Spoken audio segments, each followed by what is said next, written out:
በእጅ ስልኮች ላይ በየቀኑ የሚታይ የዕለት ተዕለት ወሬ የሆነ በማህበራዊ ሚዲያ ብዙ ትኩረትን የሳበ በህትመትና በኤሌክትሮኒክስ ሚዲያዎች የፊት ገጽ ላይ የተቀመጠ ፖለቲካ ተንታኞች፣ ጸሐፊያንና የጥበብ ሰዎች የሚናገሩለት አስገራሚ ወጣት።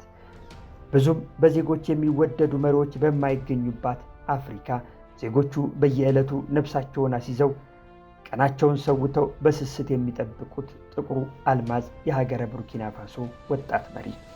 ነጮች በውክልና በሚገዟት የጥቁሮች ምድር አፍሪካ ውስጥ ዩኒቨርሲቲ ገብቶ በከፍተኛ ማዕረግ የሶሺዮሎጂ ትምህርቱን አጠናቆ ቀጥታ ወደ ውትድርና በመግባት ሀገሩን በክብር አገልግሎ ወታደራዊ መፈንቅለ መንግስት የሀገሩን ስልጣን የጨበጠ ጀግና የለውጥ መሪ ሻምበል ኢብራሂም ትራኦሬ ከሀገሩ ዜጎች አልፎ መላው አፍሪካዊ ስለሱ እንዲያስብ ልባቸውን በሀገር መውደድ ስሜት የገዛ ጥቁሩ አልማዝ።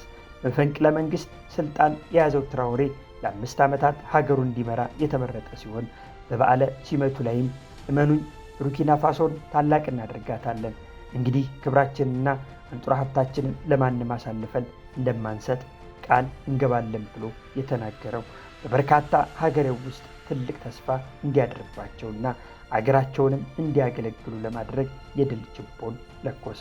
ከሀገር በቅሎ ሀገሩን በሀገር በቀል በሆነ መፍትሄ እየመራ በዜጎች ተስፋን ሲያጭር ለምዕራባውያን የሚያስጨንቅ ሁኔታን ፈጥሮባቸው እነሱም በጊዜ ለማጥፋት የተንኮል ሴራ መረባቸውን ቢዘረጉም መሪ ወዳድ በሆኑ ዜጎቹ ትልቅ ተጋድሎና ጥበቃ ዛሬም ድረስ ተአምራዊ የእድገት ግስጋሴ ላይ አገራቸው እንድትገኝ አድርጓል። በምዕራብ አፍሪካ የምትገኘው ቡርኪና ፋሶ ወደብ አልባ ስትሆን የስሟም ትርጓሜ የኩሩና የሐቀኛ ሰዎች መሬት የሚል እንደሆነና ከ1984 በፊት ደግሞ ፈረንሳውያን ባወጡላት ስም አፐር ቮልታ ተብላ እንደምትጠራ የታሪክ ድርሳን ያስረዳል። ቡርኪና ፋሶ ዛሬ ላይ የዓለም አይኖች ትኩረት ውስጥ ገብታለች። ዕድሜ ለጀግናው መሪዋ ትራኦሬ ይግባና ቻይና፣ ሰሜን ኮሪያና ሩሲያ ለመጀመሪያ ጊዜ ኤምባሲያቸውን ከፍተዋል። ልዩ ጥበቃም ሳይቀር በሰለጠኑ የውጭ ሀገር ዜጎች እየተደረገለትም ይገኛል። 21 ሚሊዮን ዜጎችን ከጀርባ አድርጎ የሀገሩን የቀደመ ክብር በማስመለስ የምዕራባውያን ሴራ በብልሃት በማለፍ የሚሻገር ለውጥን ለማስመዝገብ እየጣረ የሚገኘው ሻምበል ኢብራሂም ትራኦሬ ስጋት የሆነባት ፈረንሳይ እሱን ለማስገደል ከ20 ሚሊዮን ዶላር በላይ መድባ በርካታ የመፈንቅለ መንግስት ሙከራ ብታደርግም በዜጎቹ ብርቱ ተጋድሎ ሳይሳካ ቀርቷል። በማዕድን ሀብቷ የምትታወቀው ቡርኪና ፋሶ የራሷን ሀብት እንዳትጠቀም በቀኝ አዙር አገዛዝ ተጠርንፋ የበይ ተመልካች ሆና ለድህነት በሯ እንድታንኳኳና በዘራፊዎቿ መሳለቂያ እንድትሆን ተደርጋ ዜጎች በትካዜና በድህነት እንዲማቀቁ ተደርገዋል። እንዲሁም ለበርካቶች ስደትና ሞት ምክንያት እንደነበረም የቅርብ ጊዜ ትዝታቸው ነው። ሌቦች ዘርፈው በወሰዱት ሀብት እየተንቆጠቆጡና ተንደላቀው እየኖሩ የሀብቷ ባለቤቶች ግን ሀብታቸውን አሳልፈው ሰጥተው በባርነት እንዲኖሩ ተገደው የነበረ ሲሆን ዛሬ ላይ ይህንን ታሪክ አድርጎ ለዘረፋ በቆፈሩት ጉድጓድ ጠላቶቹን ቀብሮ ዜጎቹ ቀና ብለው እንዲሄዱና የሀገራቸውን አንጡራ ሀብት በጋራ ለመጠቀም የሚያስችል ምቹ መደላድልን ፈጥሮ እየሰራም ይገኛል። ወርቅ ከሀገር እንዳይወጣ ከማዘዝ ጀምሮ በዓመት 146 ቶን ወርቅ የሚያቀናብር የወርቅ ማቀናበሪያ ፋብሪካ ገንብቶ በማስመረቅ ሀገሩን ወርቅ እያለበሰም ይገኛል። የግብርና ዘርፉን ለማሳደግ ሀገሩ በምግብ እህል ራሷን እንድትችል በማድረግ ከ100 ሚሊዮን ዶላር በላይ በመመደብ በርካታ ትራክተርን በመግዛት ለገጠር ለሚገኙ አርሶ አደሮችም አከፋፍሏል። የቀኝ ገዢዎች ታሪካቸውን በሀገሪቱ ላይ አስቀምጠው ዜጋውን በራሱ ታሪክ ኮርቶ ሳይሆን ተሸማቆ እንዲኖር ያደረጉትን በሙሉ በሀገር በቀል ሰዎችና ኩራቶች በመቀየር የዜጎች ሀገር ወዳድነትን ከፍ ማድረግም ችሏል። በሀገሪቱ ላይ የሚገኙ በቀኝ ገዢ ስሞች የተሰየሙ መንገዶችና አደባባዮችን በአገር በቀል የኩራት ስሞች በመተካት የተዳፈነ ታሪካቸውን እንደ ወርቃቸው ከምድር እየወጣ በማብረቅረቅ ላይም ይገኛል።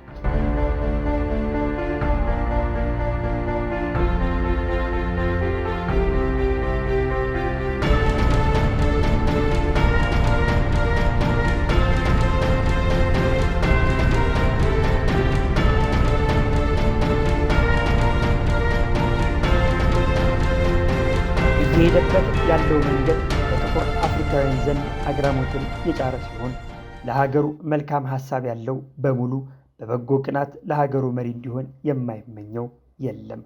ከዜጎች አልፎ በሚሊዮን አፍሪካውያን እጅ ስልክ ላይ ምስሎቹ የዕለት ተዕለት የዓለም ወሬዎች፣ የማህበራዊ ሚዲያ ዘገባዎች፣ የህትመትና የኤሌክትሮኒክስ ሚዲያዎች ልዩ ትኩረትን በመሳብ የሰበር ዜና ርዕሳቸውም ሆኗል።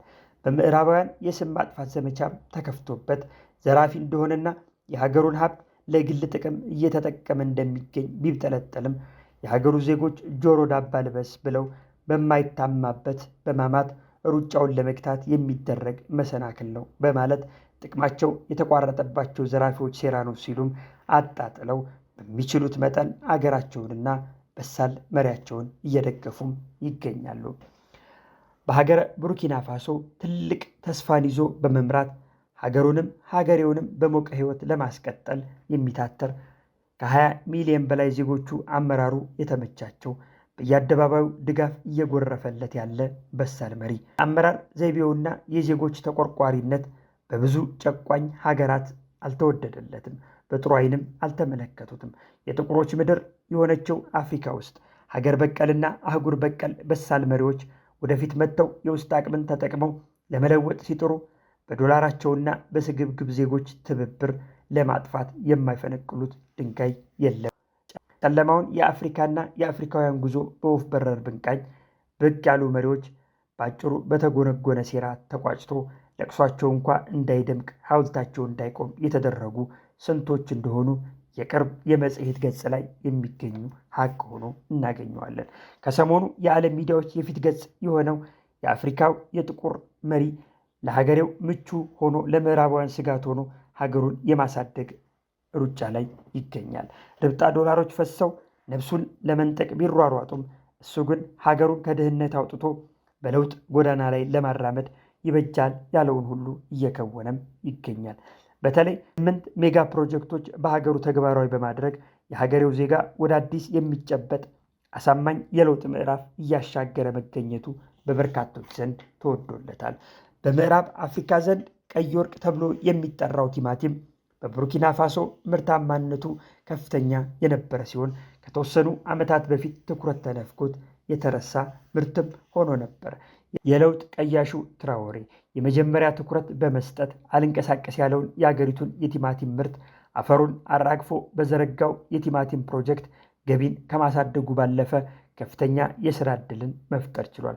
በተጨማሪም የሶላር ፓወር ፕሮጀክት፣ የሆስፒታል ግንባታ ፕሮጀክት፣ የውሃ እንዲሁም የከተማና የቤቶች ልማት ፕሮጀክት፣ ባንክ እና የዲጂታል ፕሮጀክቶች እንዲሁም መጠነ ሰፊ የእንስሳት ሀብት ፕሮጀክት ተግባራዊ በማድረግ ሀገሪቱን ትርጉም ወዳለው ለውጥ በመውሰድ የሚወዱትም የሚጠሉትም የዕለት ተዕለት የዜና አውታራቸው የፊት ገጻቸው አድርገውታልም።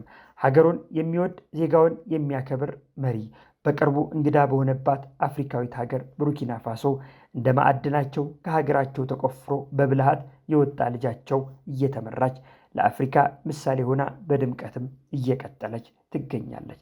ታዲያ ከበርካታ የጥረት ጀርባ በተንኮል የተኳሉ አድፋጮች አይጠፉም የሚል ስጋት የቡርኪና ፋሶን ሩጫና ትራውሬ ግስጋሴን እንዳያስቆም የሚል የስጋት ሀሳቦችም ሲንሸራሸሩ ይገኛል። እውነት ለውጡ ዘላቂ ሆኖ እንዳንጸባረቀ ይቀጥል ይሆን ወይንስ የሴራ ገመዱ ጠልፎ የሚጥለው